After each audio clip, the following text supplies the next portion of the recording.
جی ناظرین، آج ہم گفتگو کریں گے کہ گدھے کس وقت چیختے ہیں، اور رات کو کتے جب بھونکتے ہیں اس کا کیا مطلب ہوتا ہے، اور آدھی رات کے بعد اگر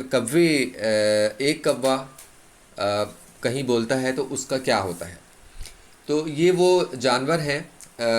گدھے کے بارے میں بھی یہ آتا ہے کہ یہ شیطان کو دیکھتا ہے، کتے کے بارے میں بھی آتا ہے کہ یہ شیطان کو دیکھتا ہے۔ تو جس وقت کتا جو ہے بھونک رہا ہوتا ہے تو اس وقت وہ شیاطین کو دیکھ رہا ہوتا ہے کہ شیاطین اس وقت وہاں سے گزر رہے ہوتے ہیں یا آ رہے ہوتے ہیں یا بھاگ رہے ہوتے ہیں، تو کتا ان کو دیکھ کے پھر وہ بھونکتا ہے۔ اور گدھے کے بارے میں بھی یہ آتا ہے کہ جب گدھا چیختا ہے تو ہمیں کہا جاتا ہے کہ آپ لا حول ولا قوت الا باللہ العلی العظیم پڑھیں، چونکہ یہ شیطان کو بھگانے کے لیے سب سے مجرب عمل ہے۔ تو جس وقت گدھا چیختا ہے تو اس وقت بھی اس کو شیاطین نظر آ رہے ہوتے ہیں۔ اب وہ یا تو شیاطین کہیں سے آ رہے ہوتے ہیں یا جا رہے ہوتے ہیں، بہرحال وہ ان کو دیکھتے ہیں تو وہ چیخیں مارتے ہیں۔ اور اس کے بعد یہ جو کوے ہیں، اگر کوئی کوا رات کے مطلب آدھی رات گزرنے کے بعد، چونکہ تمام نارملی پرندے جو ہیں وہ مغرب کے بعد سو جاتے ہیں، اگر آپ سنیں کہ رات کو 12 بجے 1 بجے ایک کوا بول رہا ہے یا کئی کوے بول رہے ہیں، آپ کے گھر کے پاس کوئی درخت ہے یا کہیں آپ جا رہے ہیں اور رات کے وقت کوے بول رہے ہیں، تو یہ سمجھ لیں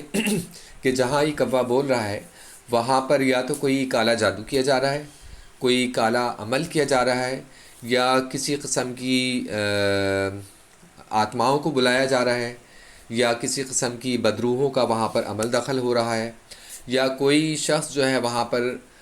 بیٹھ کے کسی دوسرے انسان کو تکلیف پہنچانے کے لیے کوئی انتہائی خراب ترین عمل کر رہا ہے۔ تو یہ تین جن کے بارے میں نے آپ کو بتایا، یہ وہ جانور ہیں اور پرندہ ہے جن کو قدرت نے ایسی صلاحیت دی ہے کہ وہ اپنی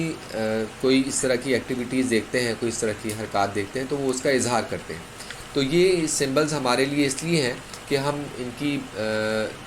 ان اشاروں سے ہم سمجھ جائیں۔ تو اب گدھا بول رہا ہے تو جب چیختا ہے تو ہمیں بتایا جاتا ہے کہ لا حول ولا قوت الا باللہ العلی العظیم پڑھیں،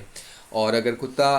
چیخ رہا ہے تو اس وقت بھی ہم کو استغفار ہی کرنی چاہیے۔ اور جس وقت یہ کالا کوا بول رہا ہوتا ہے تو اس وقت بھی ہم کو استغفار کرنی چاہیے، اور خاص طور پہ جس وقت یہ رات کو کوا اگر بولتا ہے تو کم سے کم آپ کو چاروں قل اسی وقت پڑھ کے اپنے اوپر بھی اس کو دم کرنا چاہیے، اور اپنے گھر میں بھی اس کو پڑھنا چاہیے۔ تو یہ میری ایک نالج میں تھا، تو یہ میں نے آج آپ کے ساتھ شیئر کیا ہے۔